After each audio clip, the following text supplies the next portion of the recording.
Ding dong, the witch is dead, the wicked witch. TikTok's dead. Ding dong, the wicked witch is dead. Yes, the Protecting Americans from Foreign Adversary Controlled Applications Act was upheld by the Supreme Court, took effect, and if you try and open your TikTok application, sorry for singing, everybody. I know that just offended all humans on the face of planet Earth, including my dogs and cats. But that has taken effect, and we are no longer able to access TikTok with this fun little message saying, screw you, pressure your government. We want Trump to overturn this so he can say, Gen Z loves me. That's why he's doing this, I think, more than anything. I did right? it. Chrissy, I mean, this is insane. But it's really important to note, Congress legitimately passed this law. The United States Supreme Court upheld the law as legal. So 2 branches of government said this is good law because of national security concerns, which do override most other issues. Even though many people are right saying, look, TikTok is not owned by the Chinese government. It's not. But ultimately, they have control over it because they have a 1% share. And as we know from China, any business executive or any citizen who is in that country, including foreign citizens, who does not do what they are required to do, will be put in prison. Some of them die mysteriously, a little bit like Putin, except unlike Putin, where they defenestrate, meaning shove people out the windows, or give them the polonium tea. In China, they literally just throw them in a gulag and they die there. Or they come out a few months later and change their mind about everything.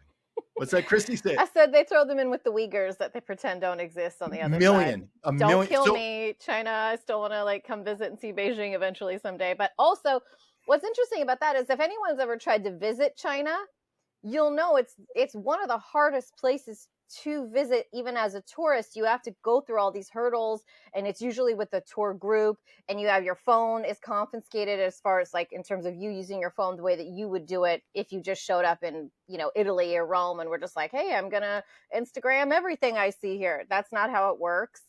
It's an extremely hard country to visit, and you are essentially agreeing to being spied on while you are there. It's not, they don't just say that up front, but if you start to read, I remember because I was going to take Zephyr when we were traveling for 2 years backpacking, and China was just always that just a little bit harder for me to justify the cost and just the comfort level of I'm going to be by myself as a single mom, and I'm not going to have the resources for Google Maps. I would have my family track me, so they would know kind of where I was. And when you go to China, you have to kind of give up a lot of that freedom and that access. Now, obviously, I'm very much always separate the people from the government. And yeah. I think that we're going to become a country where people have to start doing that as well. So, whatever. But it's funny with TikTok, I have a TikTok account. I really don't give a shit about TikTok, to be honest with you. I've made a couple of videos. I made one video that people still like that is about needing a permission slip as a single parent to travel alone with your child. And I get a shit ton of people saying, oh, this was useful. And other ones telling me I'm a fucking moron, even though I've been to 40 countries by myself as a single parent and I needed the fucking letter. So thanks. And mostly I have way more dicks on TikTok and I just can't engage. So I think it's I'm too old. I'm fine. It's cool. But I have it on my app. I'm in France. I took off my VPN just to see out of curiosity. And I got the same thing that all the Americans got, which was you're banned, but President Trump will save you. And I was like, well, nice fucking propaganda for President Trump. If we had any questions about what the report, Jack Smith's report about Trump's involvement with China and the money he's taken, I don't know. That seems like a pretty big signal to me personally. Well, so I think that what's also really interesting here is, if you recall, it was Trump who originally called for a ban of TikTok. Yes. We are so gaslit as Americans that we fucking can't even remember who's gaslit us and when. Cause I'm dude, Trump's the fucking one that called for the ban. The Republicans were all behind it. They were like, yeah, get rid of this. Fuck TikTok and fuck your abortion. We're going to tell you what to do in the land of the free and the home of the fucking pussies. And they fucking flipped the switch, and now they're like, don't worry, America, Trump is gonna save your TikTok, but like, fuck you, you're still not gonna have abortions. What's interesting about this is, on the one side, there are arguments that I think are really good. Look, Americans have the right to express themselves. We have the First Amendment. The government is interfering with our ability to express ourselves, right? TikTok is a modern public square, if you want to look at it through that lens. At least that's the argument on the defense side. Isn't that Elon Musk's argument as well? Is that Twitter was like the town square of the world? Yes. And look what happened when the left said, go ahead and make sure you buy it, Elon, as he was trying to back out of the deal. And he's used it exclusively as a new far right-wing nut job. Anything and goes, neo-Nazi love fest. And so we've all abandoned Twitter, and some of us moved to Blue Sky, among other places. But not that Mark Zuckerberg is any better than any of these people. Look what happened to him these last couple of weeks. I'm so glad I'm on this show with a bunch of masculine men, because we really need some masculine energy, according to Mark Zuckerberg. Zuckerberg exudes masculine energy. When I think of that, I definitely think of the Zuck. Not Hulk Hogan ripping his shirt off at the RNC, but I think of Mark Zuckerberg sitting in his fucking mansion in Silicon Valley being a fucking bro, man. Like a fucking masculine dude. So quick question for you though, Chrissy, right now. Out of all the men that pop off the top of your head, is it Luigi that's on number one, or who is number one on your list at this current time? As in, like, who do I love? Who do you believe gives off the proper masculine energy? Oh, Luigi's the most Sigma fucking male. Every woman, unless they're like trying too hard to have a fucking principle, is like, fuck yeah, I'd hit that. Fuck yeah, that's my man. Fuck yeah, I love you. Gay men love Luigi. Like, Luigi is fucking Sigma, top of the roost, because even gay men are like, I would for him. No, I really would. And women are like, listen, I'm a mother, and I'm not saying it's okay to kill anyone, but also I would totally have sex with Luigi. Yes, you would. So would I. So would every gay man we know. No one wants to fuck Mark Zuckerberg. Ew. No one wants to have sex with Trump unless they're paid. Elon Musk the wig has been torn off. Everyone knows now he's a piece of shit. And so, like, if you were talking like super stud of the universe right now, Luigi is like apex predator. Like, yeah, I would do his dirty work. My vote goes for Dave Fusaro. And I love Dave. If you want to play kill, fuck, or marry, let's do this. I can do this. The first person I fucking kill is Donald Trump Jr. by a fucking elephant stomping. I take that guy into the middle of fucking Tanzania and I get him fucking squashed and I watch that shit. I look him right in the eyes. The fucking elephant foot just goes boom on his fucking dumb head. Boom. And that's some evil aggression for you, but he's earned it. So was that little game Chrissy's version of a proposal? Is that what that was, Chrissy? Thanks. Yes. If it's kill, fuck, or marry, it's marry Dave, fuck Luigi, and kill Donald Trump Jr. All right. Because Dave, it's like you exude good family guy. You know what I mean? Like you are. Yes. I'll take it. Thanks, Chris. By the way, I enjoyed going out having pizza with Dave one day in San Francisco. I have pictures of that somewhere. Oh. I do expect my Santarpios I'm going to take French Bee and land in Boston this time, and I'm going to expect Dave to take me to Santarpios. Me too. Wow, if you're going to Boston, I'm going to Boston. I have a sister outside of Boston I need to go see. First thing we're doing, Santarpios right out of the airport, no doubt. And I'm getting pineapple on mine, right, Dave? You will get thrown out on your head if you even mention that. You can't even order a salad at Santarpios. They kick you out for a salad. Never mind. Never mind a Hawaiian pizza. Yeah, that won't happen. Damn it! I don't want to be at the same table either because I think there will be collateral damage. We'll probably all wind up on our keisters on Chelsea Avenue. Was that an episode of Sopranos where that biker gang went into the bar?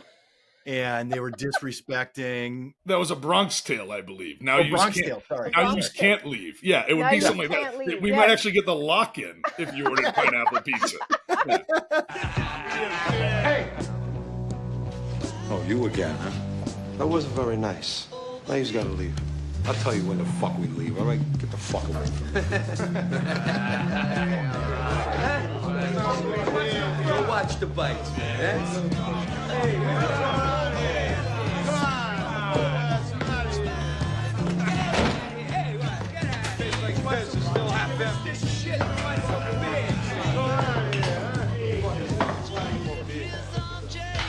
now you just can't leave. I will never forget the look on their faces. All 8 of them.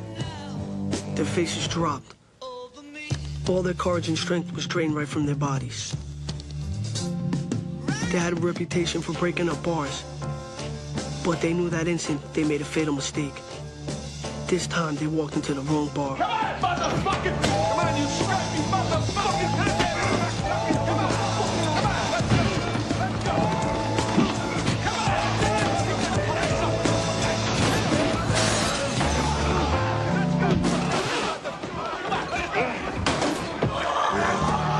That was no pineapple pizza at Santarpio's. Okay, well, they're back to Twitter or whatever. What is it? TikTok. I think it's fucked up to like control what people want to do. I know there's people that run their businesses off TikTok. That was the big. Sure do. That's what they went to the Supreme Court to argue against. Was like, hey, I'm a small mom and pop business. I run it primarily off of TikTok, and so from that point of view, I understand it. Like, it doesn't. I think what's weird to me is, like, correct me if I'm wrong, all these apps are spying on us anyway. It's just like, whose data do we want our shit spied on? Like, a friend of mine was talking to me about, we were talking about the porn ban and all the VPNs that immediately got downloaded. And he was like, well, what about OnlyFans? And I was like, I actually think that's probably safer because you're doing a secured purchase on that platform. I want to be very clear. 2 things really quickly. One, I have clients who make a living on things like TikTok, right? So very directly, I know people who are negatively impacted by this TikTok ban, right? They literally are losing money. They're losing a source of income, and that is a problem, right? And every technological change, every change in society, when something, look, horse farriers were mad when the automobile came along, right? Because all of a sudden they don't have as much business. I don't even buy a horse wagon anymore. I'm buying a Model A or Model T or whatever. But this happens every time that there's technological change. Doesn't mean I don't feel bad, and I really hope that they find other revenues. Secondly, I also have OF models who are clients, and it is different from porn, at least most of them. As I understand, I literally still have never logged into OnlyFans. You can check my browser history, Dave. But I literally haven't. But the point is as everybody, as they tell me and inform me, it's almost like modern technological version of a stripper or less, or even just like a mod. You don't even have to do nudity on OnlyFans. There's a lady who farts in a jar. Their woman made millions of dollars farting in a jar on fucking OnlyFans and then selling her jars of her farts. That's a true story, not The Onion. She made millions of dollars on OnlyFans. The gal from The Sopranos, speaking of that, Drea Di Matteo, makes a fuck ton of money being sexy on OnlyFans. Like, you can literally take your shoes off and film your feet and make money on OnlyFans. Oh, like, that's right. Isn't there somebody who makes $1 million a month doing feet pics? Yes. It's like there are so many articles, and it's like they're all directed at me. I'm like, fuck you.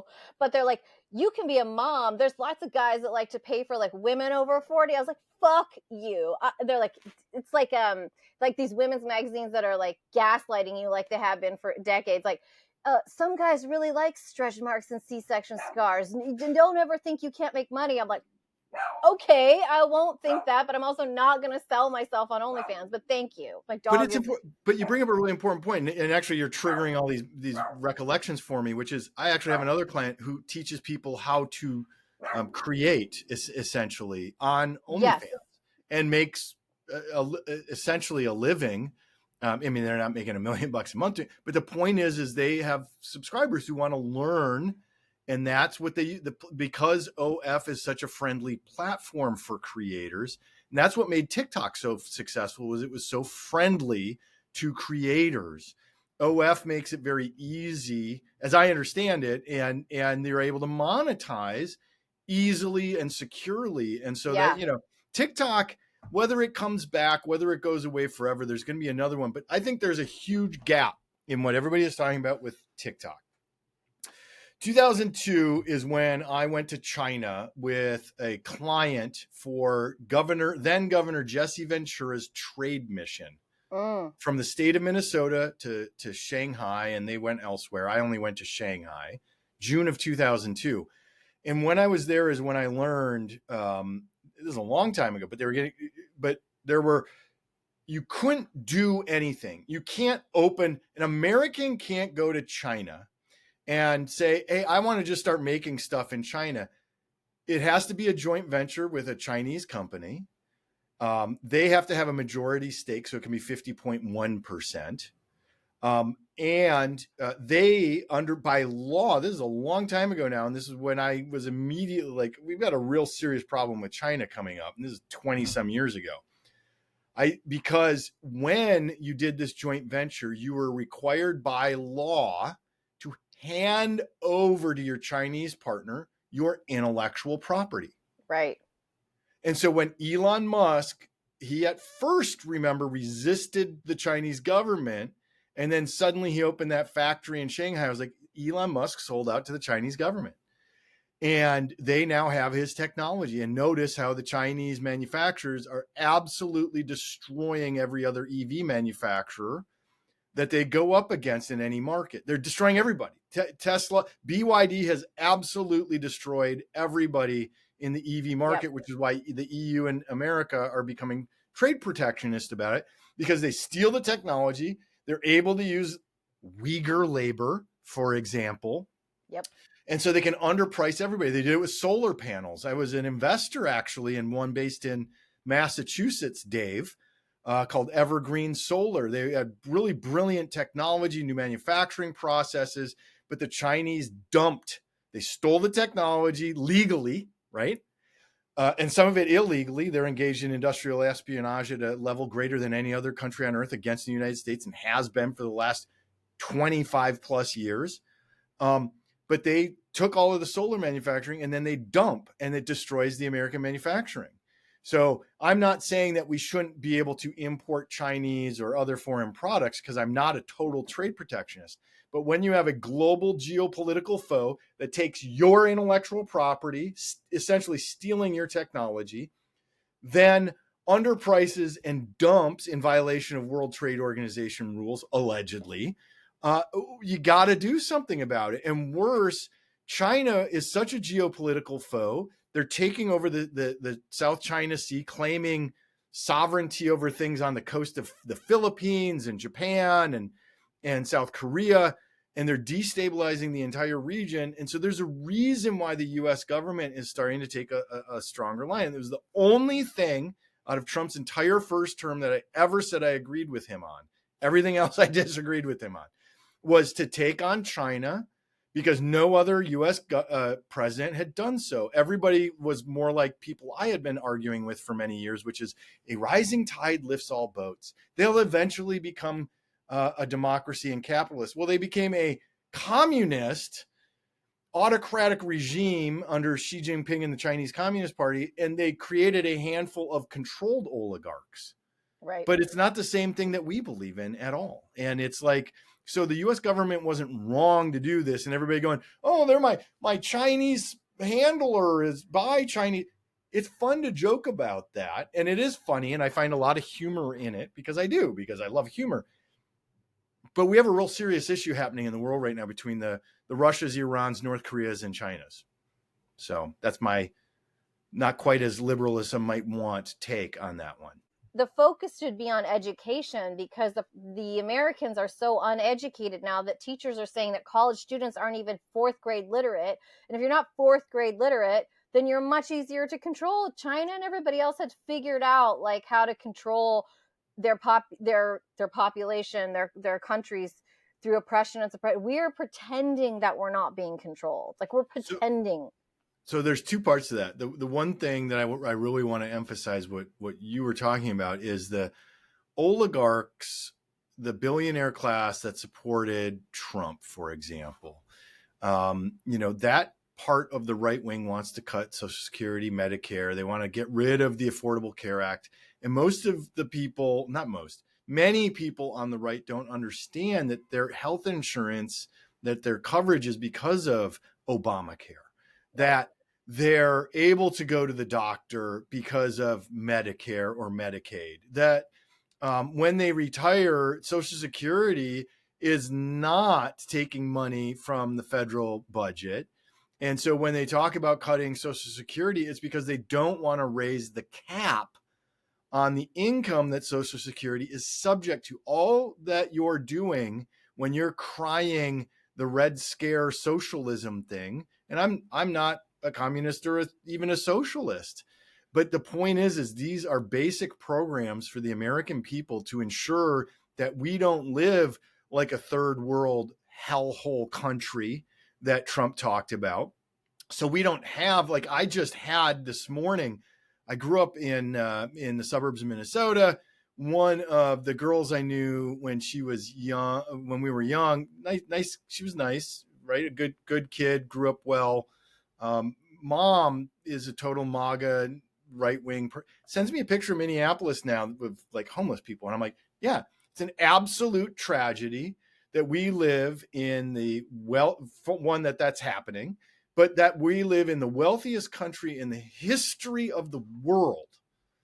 Now you can argue, Rome itself, whatever, but arguably the wealthiest country in the history of the world that won't get proper mental health care.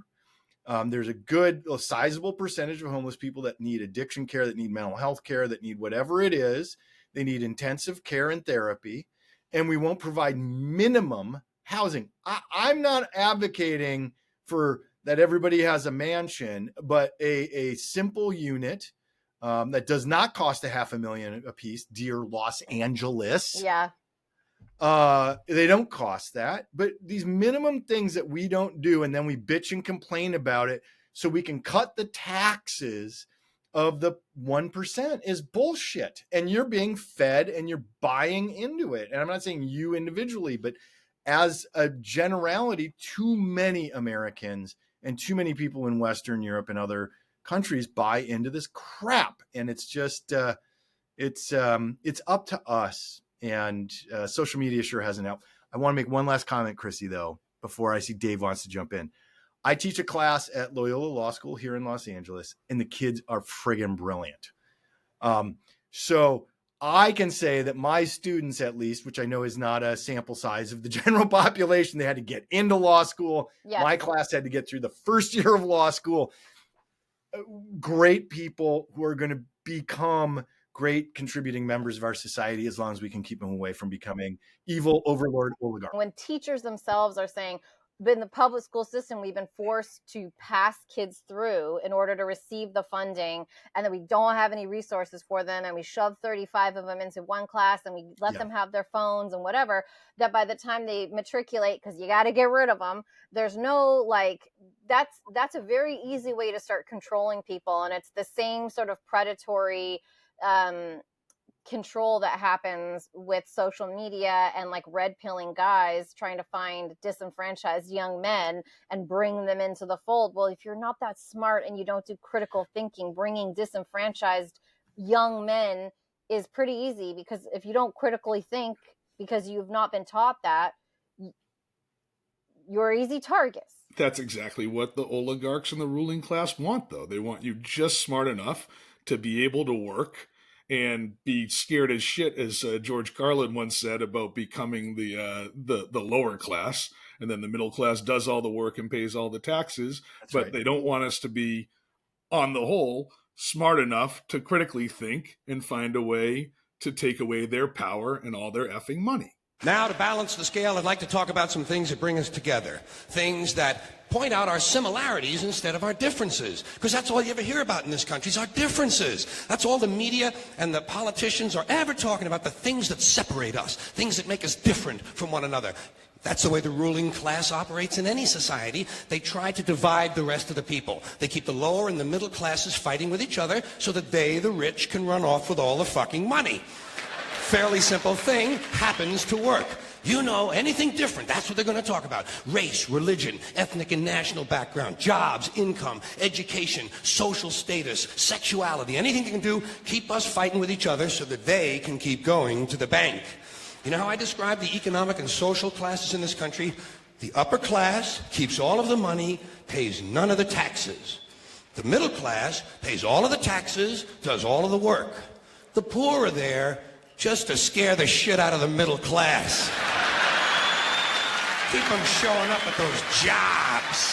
we have so much more in common than anybody takes the time to stop and realize. Yeah. There was that golden little window of time in American history when, after World War II, when the communists, we had the Cold War, where there was at least a general common belief in these shared values. I mean, there were always exceptions, Dave. Depends on what water fountain you wanted to drink out of in some parts. Yes, no, there's not. Yes, yeah, Again, my people were redlined too. Jews couldn't own houses. My family couldn't own a house in a certain neighborhood. But we still understood that even with redlining was better than living under this false utopian ideal of communism, where a government fucking controlled every single thing that you could do, and you never could own land, and you never could progress. My family worked with Hubert Humphrey to change the laws in the state of Minnesota, right? So Jews could own and participate in more ways. When I was growing up, we couldn't be a member of the automobile club. We couldn't join the country club. We could, in my lifetime, it's like, I get that, but it still was, yeah, we had fucked up things. We had an avenue to make it better. When you're living under the Soviet regime or the Chinese communist regime, there is no avenue to make it better. It is closed. And if you try and make it better, you will be killed. Doesn't mean, Hoover and the FBI and, some of the crazy projects in the CIA weren't problematic and bad, because they were.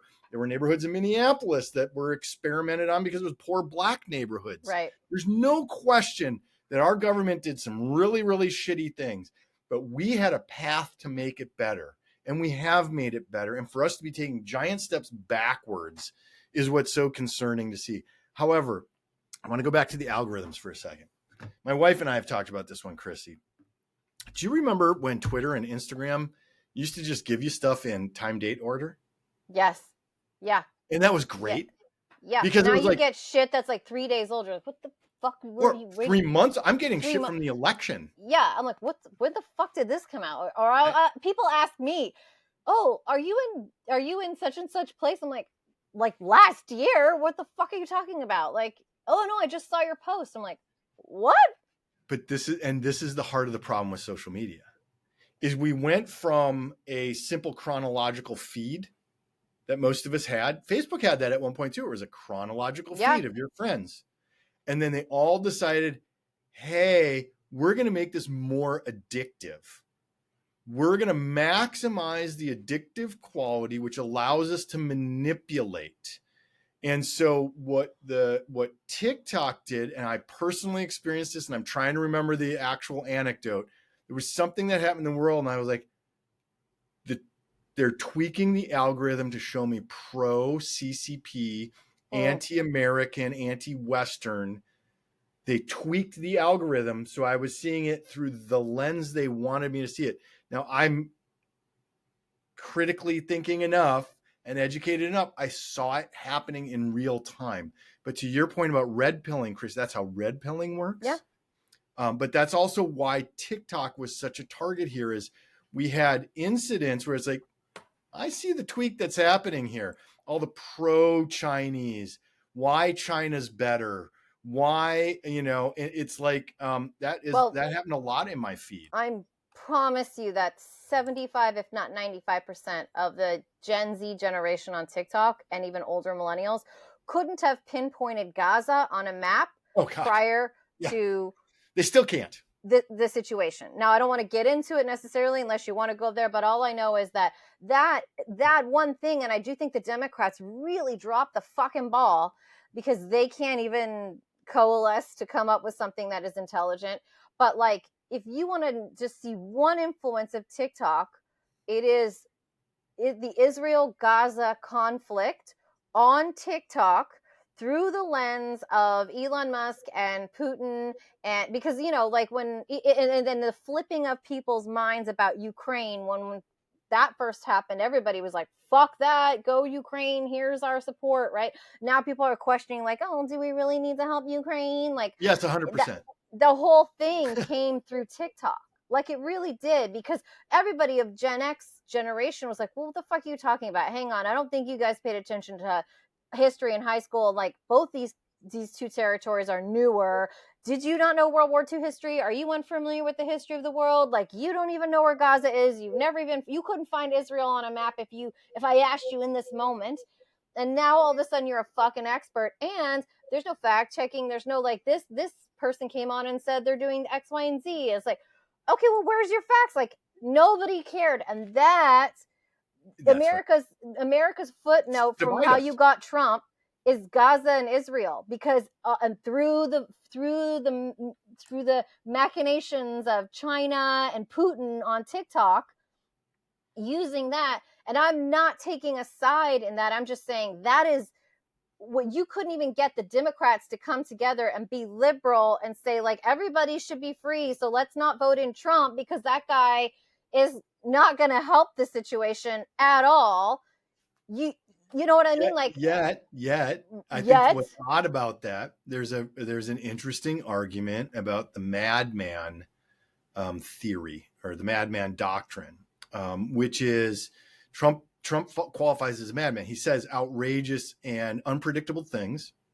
He's now shown himself, and this is the difference from like Richard Nixon or some of the others who would make outrageous statements to try and convince people to do things, but nobody thought that they were madmen. In the case of Donald Trump, he's shown us evidence that he is a bit of a madman. Like, he will do things that absolutely is outside the norms, the protocols, whatever. He'll do whatever is on his mind, his whims. He doesn't care. Good and bad. It's generally bad, not generally good. But I would argue that in the case of, and I'm not going to go deep into Israel Gaza, but I would argue that the ceasefire that we just saw is a result of Donald Trump, not Joe Biden. And I'm going to argue it this way, and it's because Donald Trump said all hell is going to break loose if those hostages are not freed, and there will be a ceasefire. And when he said that, we know that he has done crazy ass shit. And I believe that the terrorists thought, oh God, maybe he really does send in the 3rd Marines into Gaza. Right. Also, by the way, you guys, what is happening with the confirmations? I can't keep up. Like, what is actually happening? Well, are we getting the guy from Fox News? God, I hope not. Every administration, there's some head that gets appointed that we're all like, maybe they weren't the best choice. Okay. This isn't Rex Tillerson scare. Like, this is like. Actually, Rex Tillerson, I didn't like. So there's no difference between me not liking somebody and then thinking that they're not qualified. There really are differences, right? Rex Tillerson was actually pretty well qualified. He didn't have the government experience, but he was exceedingly well traveled internationally and doing international deals. And so from that angle, I didn't disagree with him. I disagreed with him because he is an oil guy. Right.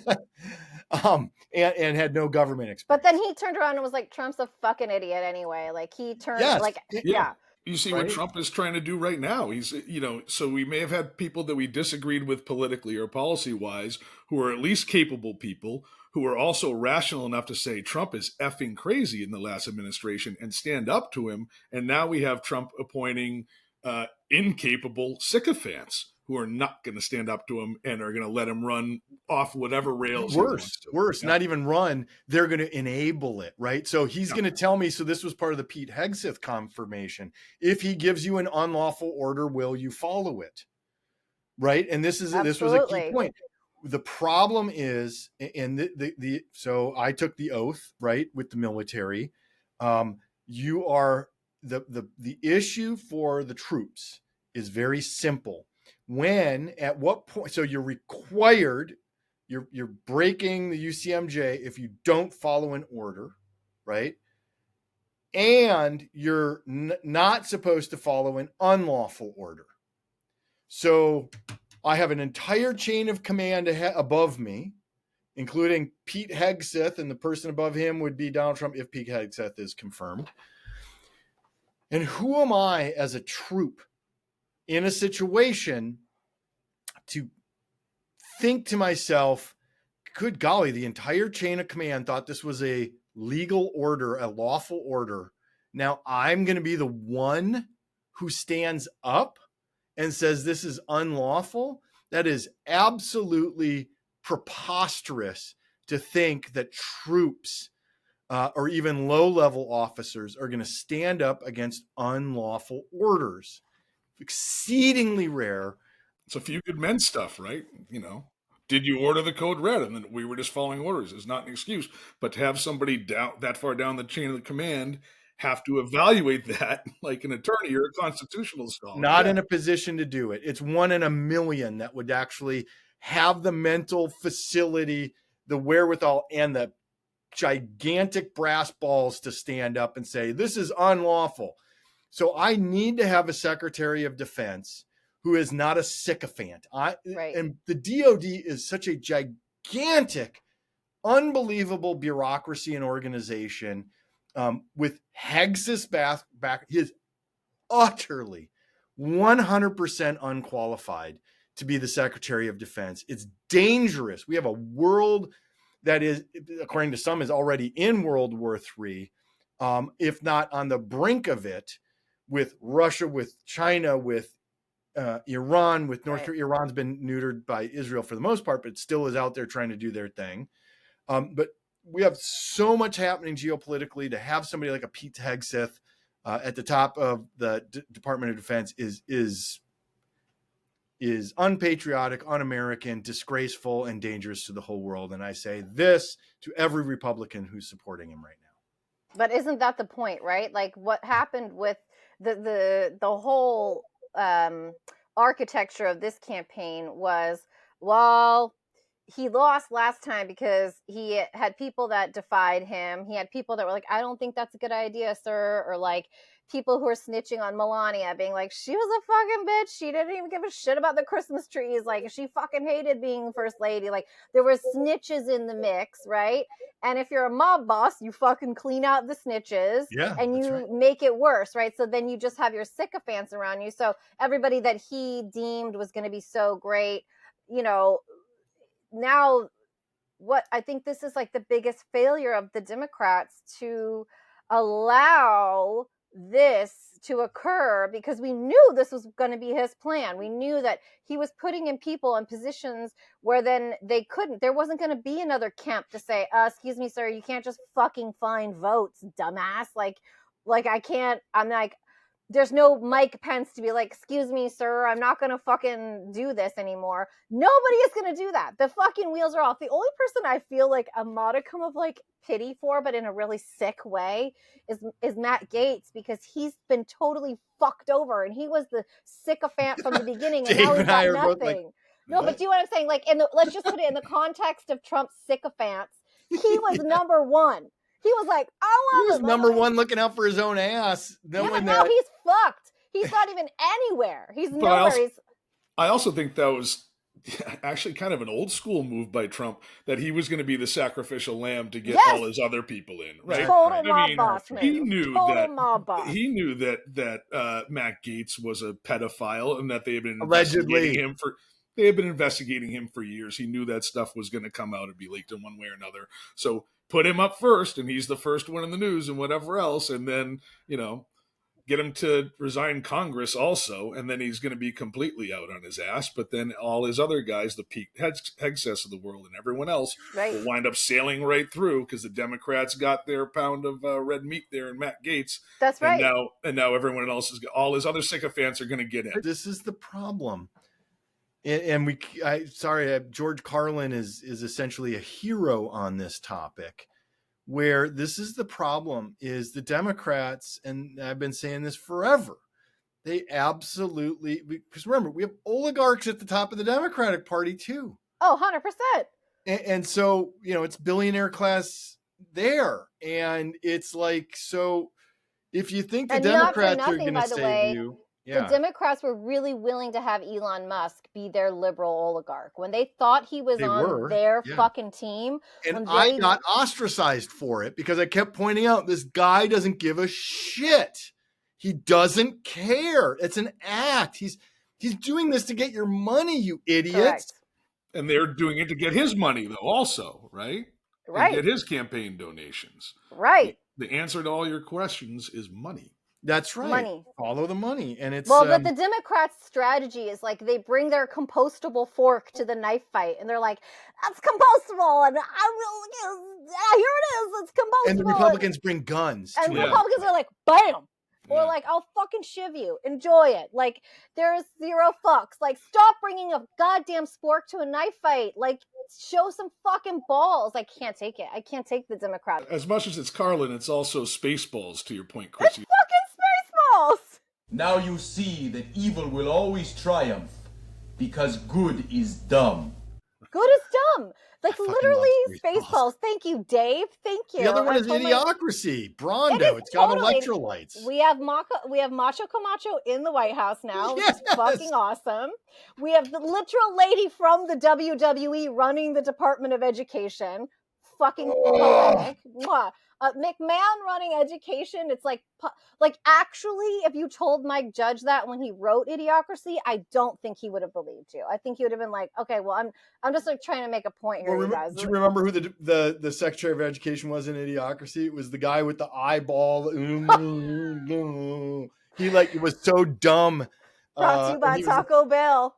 No, Carl's Jr. Carl's Jr. Excuse me. Brought to you by Carl's Jr. Brought to you by Carl's Jr. Yeah, dumbass. You're even smarter than President Camacho. That's how come he's making you Secretary of Interior. Okay, so who are you? I'm the Secretary of Energy. We won a contest, got to be a cabinet member. I'm the Secretary of State. Brought to you by Carl's Jr. Why do you keep saying that? Because they pay me every time I do. It's a really good way to make money. You're so smart, why don't you know that? The Secretary of Defense. Huh?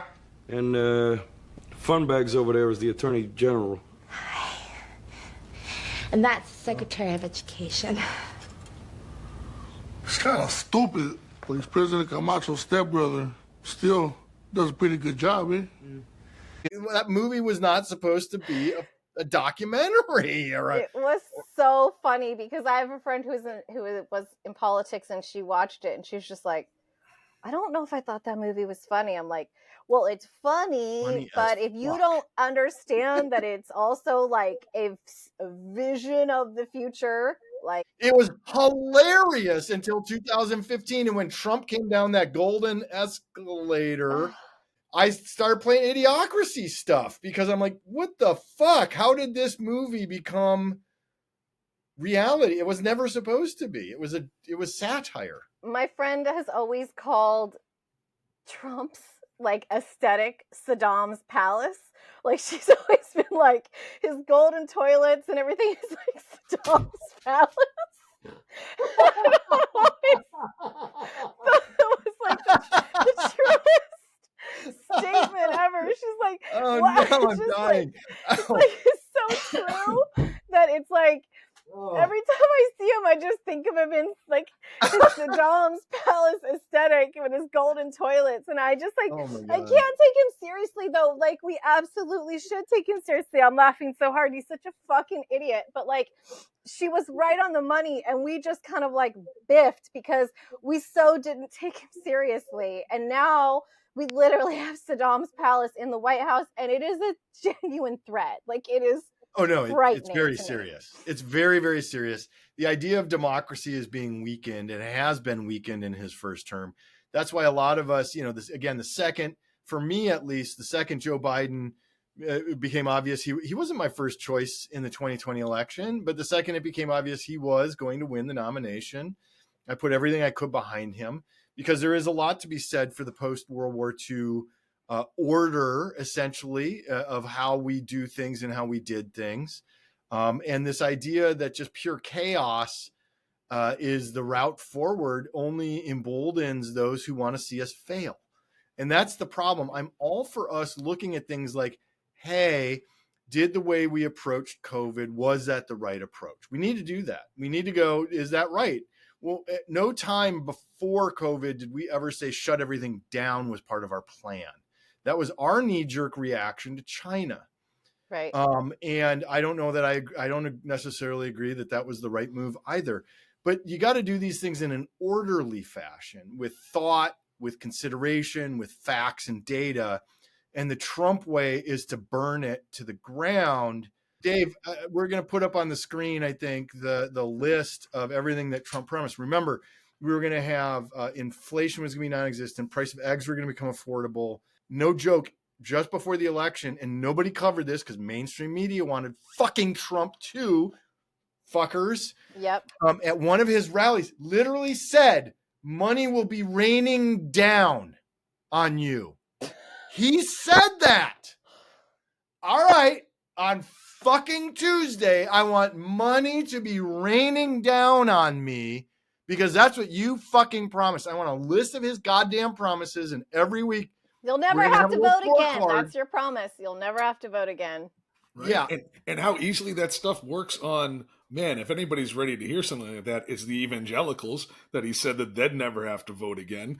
And, they go off with their holy roller pastors in their mega churches and do think that if they pray hard enough that money's going to fall on them. And then Trump says the same thing and they fall for it. There's no such thing as the prosperity principle. It's made up in the last century by leaders who want to take your fucking money and have you believe that the entire Sermon on the Mount, the book of Matthew, Mark, and Luke, those books are bullshit because that's not what Jesus said. God damn, it's like, I just swore. I'm so fucking sick of people doing that shit. There are great things, if you believe it to be true, in the red letter of the Bible that actually teach you how you're supposed to live your life. And you fucking throw that out because Paul was the great divider. Fuck you. Well, it's all over churches everywhere. That's like the funniest part about like traveling or like going into churches. It's like all these pictures of like, the paintings of Jesus and all these like helping all these people. White like European guy. Now he's white in all of them, but at the Blue same time, eyes. He's helping people, and every mural that's in like a Catholic church or an Orthodox church, he was washing the feet. He was hanging out with the prostitutes. He was like being a good guy, and the lepers and all this stuff. And now telling you that the rich guy who says fuck off to all those poor people is not going to be in heaven, you fucking idiots. A teenage boy can just walk up to me and be like, your body, my rights. And I'm just supposed to be like, whatever. I'm telling you, and everyone, you guys all know this is true, and my son knows this is true. If anyone walked up to me and said that, the first thing they'd feel is a fucking knee in their dick. They would be in it on me. I would go in so fucking hard. I'm scarier than most men I know because I will beat the shit out of you, and I have done it. I have been in studio with you, Chrissy. I can confirm how scary you can be. Thank you. I wouldn't do that to me. I would just say, I wouldn't, and I'm not alone in this world as a woman. I will fucking throw down, and I'm Gen X, so, I have beaten up kids in a fucking parking lot to defend myself. Literally have done that. So, I am not the one. I just don't understand. How do you? What about it? But Chrissy, this is a pretty important question. You saw that there was a little thing going around on TikTok before it died. Where women would post a camera at the height of their husband's eyes. And they would show, and they're like, why does it look like I'm asking for uppies? Because we're so much taller sometimes. And Chrissy, how tall are you? 5'2", 5'3"? 5 even, guys. I'm 5 even. And I think that this is a heart, though. I think this is a really interesting one because I've experienced this so many times with my wife, where she'll ask for something, and let's say it's at a car dealership for service, whether it's for the landscaper, whether it's what, doesn't matter who it is. They literally, so my wife's 5'5", I think, right? 5'5", 5'6". So she's not exactly. You're shorter than she is. Just that's a fact. But yep. I think that is part of the root of why it feels like women don't get listened to, is because you're little, right? And so, maybe. And I don't mean that in an offense. I just mean that I'm trying to objectively analyze how does this happen? That you ask for something, my wife asked for something, and they literally ignore her. I'll ask for the exact same thing. But I'm over 6 feet tall. I have this booming voice, and when I want it to be, right? Yep. And I get it. what they asked for and they didn't get. Right? My wife asked for it. She didn't get it. I asked the exact same thing and I get it. Oh, there are long-time studies about that, even from, guy to guy, that the taller you are, the more money you make and things like that. Right? Yeah. Yeah. But yeah, I would say if I lived in the same neighborhood as Dave, what I would do is anytime, say I'm living in Boston, I own my own house and something goes wrong and I need to call a plumber or an electrician over, I'm inviting Dave over, and Dave is my surrogate husband immediately. Because just him being there, they're not going to talk to me like I'm an idiot or try and sell me some other thing or try and overshoot me on an estimate, thinking I haven't got, like they assume I'm the first, they're the first estimate I'm getting, right? They just talk to me like I'm a fucking idiot, and I know this from being a homeowner now. Like I'll have 3 guys come and they'll all give me something different, right? But they all talk to me like I'm a fucking idiot. And if I had, like in New Orleans, I would have my handyman come over and be in the house with me as if he was my husband. And I just said to him at one point, there's a lot of single women in our neighborhood. Like, we could just hire you out just to come for these consultations and quotes from other men who are offering services, right? Because they are the first ones to try and fuck you over. Like, if I'm not there, or assuming, like, is your husband home? Do you know how many times I've answered the door at my home in New Orleans and it's like some fucking, first of all, it says no soliciting. They don't care. They come up. And the first thing is like, oh, are you do you live here? Yes. Okay, cool. So do you get to make the decisions about the house, or is your husband home? And I'm like, I'm sorry, did I just fucking step out into a time machine? Like, did I open my door and my house portal back to a different time? Get the fuck out of here. What is New Orleans? You might have been in a time portal. No, my next door neighbor, the house next door neighbor, he's a Vietnam vet in the Air Force. He's same age as my mother. He literally, when I bought the house, so I get to the front porch, the house has been for sale for 6 months, maybe longer. I get on the front porch, I'm like, cleaning it or whatever, and I was prepping it to paint the front door. He comes out. First thing he says to me, what is it? Do you guys have a guess? His first thing he says to me is, are you the new renter? Oh. I said, no. And he goes, oh, are you the new listing agent? I said, no, I'm the owner. I'm the new owner, because this house has been for sale. Was it ever for rent? Did you ever see a for rent sign on here? And he's like, oh. I was like, right, cool. I'm the new owner. And I don't have a husband. No, if you were about to ask me, this is my house and I live here. And so does my little boy that you've seen running around in the front. So thumbs up.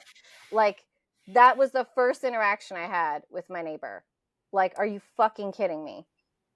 That's in a nutshell what it's like to be a woman. Not that you know what I mean? Like, especially a single woman. It's just like, and 5 feet tall. And 5 feet tall, and literally 5 feet. Like, I'm like pretty sure I'm invisible. I don't know how somebody who is as loud as I am with bright red hair is invisible, but I'm pretty sure I have invisibility powers, because when I walk on the street, literally no one sees me. And I'm like, I have become Dorothy from the Golden Girls, and I'm just like shouting shit out. Like, I'll be walking on the street and somebody will just step in front of me. I'll just go, okay. And they don't even, like, they're still in front of their phones and be like, I guess we're doing this now. And like, Zephyr's so embarrassed and he's like dead. Then he's realized after 6 months of me doing this as my new routine, they're not even paying attention when I say that. I'm like, oh, you're in the way. Or I'll just go to Zephyr. These people are walking way too slow in front of us and won't let us pass. Nothing happens. Yeah. Like, I thought you were talking about freeways here in LA now, where people just randomly choose a lane and whatever speed they choose is what they do, instead of slower traffic in the right lane. Each lane to the left should be progressively faster than the one to the right of it. Oh my God, whatever happened to teaching that? Because absolutely nobody does it anymore. I don't care where in the country. I intentionally did not get Botox because I want to be able to be fucking angry at people. I'm like, fuck you. Like, part of me was like, when I was in LA, I was like, I'm never going to get Botox. And this lady's like, you really should get like your 11 lines, because it's very LA. And I was like, if I don't have 11 lines, they're right here. I have them. If I don't have these, I can't be like, fuck you in my car. Like, and she was like, my God, like horrified by me. And I was like, are you kidding me? I'm not going to get rid of the good. I am like, fuck you, like get the fuck out of the way. I can't be like, fuck you, get the fuck out, like with no facial expression. Like I can't do that. I will not do that. Not to mention I'm not gonna fucking bow down to peer pressure amongst women. Like fuck you guys. I survived the Kate Moss era of being a woman where I had to be fucking 90 pounds. Like, are you kidding me? I've had a boobs and ass since I was fucking 9. Oh, I don't know how this works. Like 90 pounds. What are you talking about? No, I'm serious. Even when I've been the thinnest I've been, I've had a big ass, and it's like I'm Greek and Italian. What do you want me to do? I'm not Kate Moss. She's from England. She's not even from here. Fuck you. If I have to get rid of my 11 lines and I have to have no butt, like I'm not going to survive. Now I just have to look like a fucking fish with a giant plumped up ass, according to America. It's like to be a woman is so insane in that country. You can't have an abortion, but you have to look like a goddamn robot fish with a giant ass. What? Teenage boys are targeted every bit as much as girls, with these impossible ideals of how they're supposed to look. Jacked. Absolutely.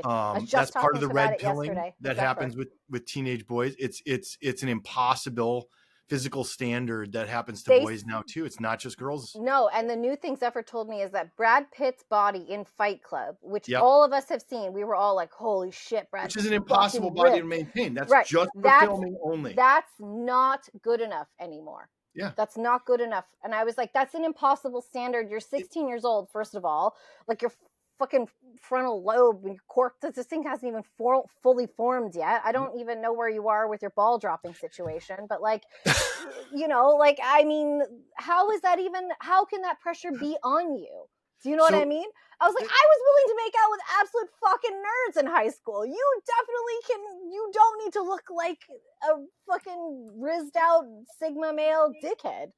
Right. And even like models that are in male models I'm talking about are like, nope, you can't.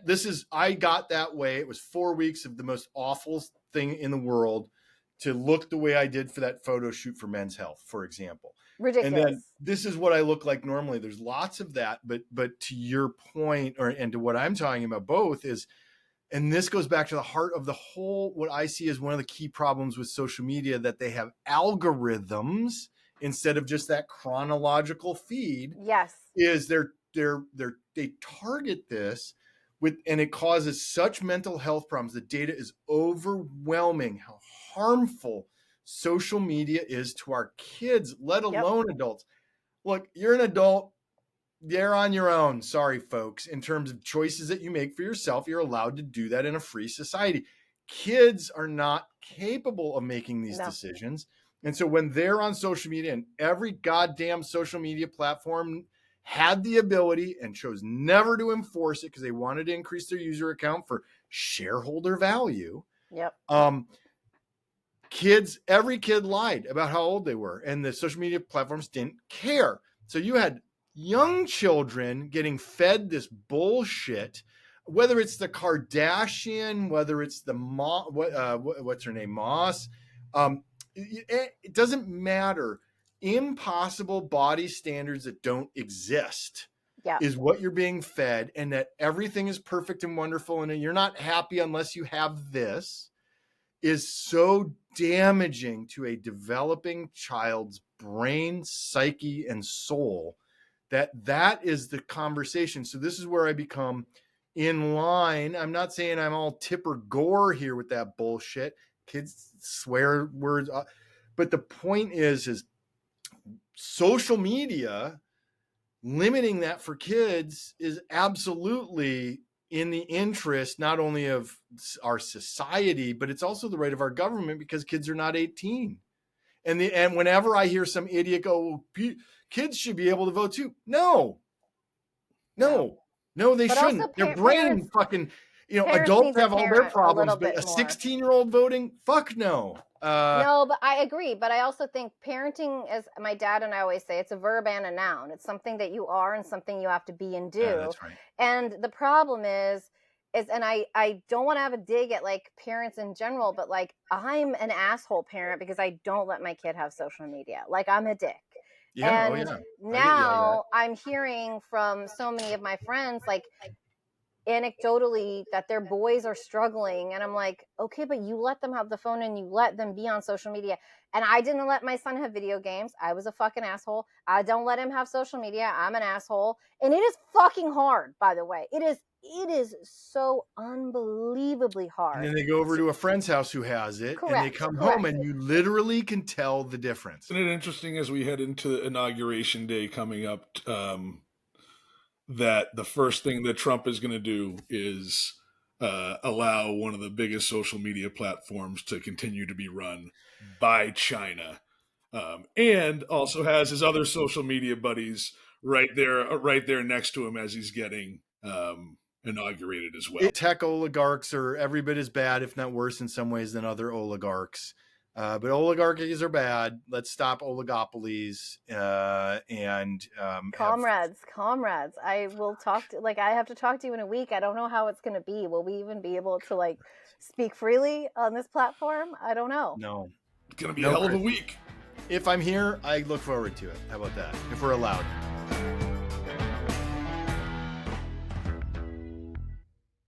I don't even know where you are with your ball dropping situation. Why does it look like I'm asking for uppies?